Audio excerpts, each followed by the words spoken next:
দীর্ঘ রাজনৈতিক প্রেক্ষাপট ও নানা ব্যতিক্রমী পরিস্থিতির মধ্য দিয়ে শুরু হয়েছে ত্রয়োদশ জাতীয় সংসদের প্রথম অধিবেশন। তবে প্রচলিত রীতির বাইরে গিয়ে এবার সংসদ কক্ষে স্পিকারের আসন ফাঁকা রেখেই শুরু হয় অধিবেশন।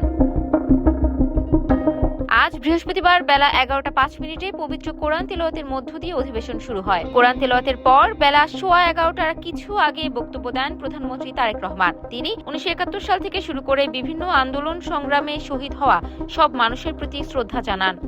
আমি তাদের সকলের অবদানকেও কৃতজ্ঞতার সঙ্গে স্মরণ করছি। অধিবেশন পরিচালনার জন্য বিএনপির স্থায়ী কমিটির সদস্য ও জ্যেষ্ঠ সংসদ সদস্য খন্দকার মোশাররফ হোসেনের নাম প্রস্তাব করেন প্রধানমন্ত্রী। প্রস্তাবটি সমর্থন করেন বিএনপির মহাসচিব ও স্থানীয় সরকার মন্ত্রী মির্জা ফখরুল ইসলাম আলমগীর। জনাব ডক্টর খন্দকার মোশাররফ হোসেনের নাম প্রস্তাব করছি। ডেপুটি স্পিকার পদে একমাত্র মনোনয়ন পান সংসদ সদস্য ও ভূমি প্রতিমন্ত্রী কায়সার কামাল। সরকারি দলের হুইপ রুহুল কুদ্দুস তালুকদার প্রস্তাবটি উত্থাপন করলে তা সমর্থন করেন হুইপ আশরাফ উদ্দিন নিজান। ব্যারিস্টার কায়সার কামালকে জাতীয় সংসদের ডেপুটি স্পিকার পদে নির্বাচন করিতেছি।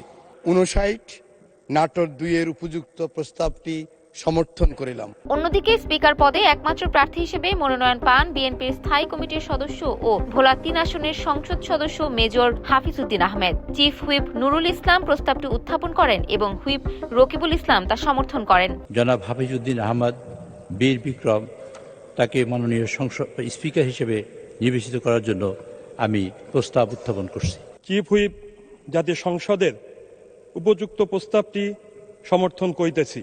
পরবর্তীতে সংসদে প্রস্তাব উত্থাপন করা হলে হ্যাঁ জয়যুক্ত হয়। ইফাত আর আইরিন, ক্যাম্পাস টাইমস।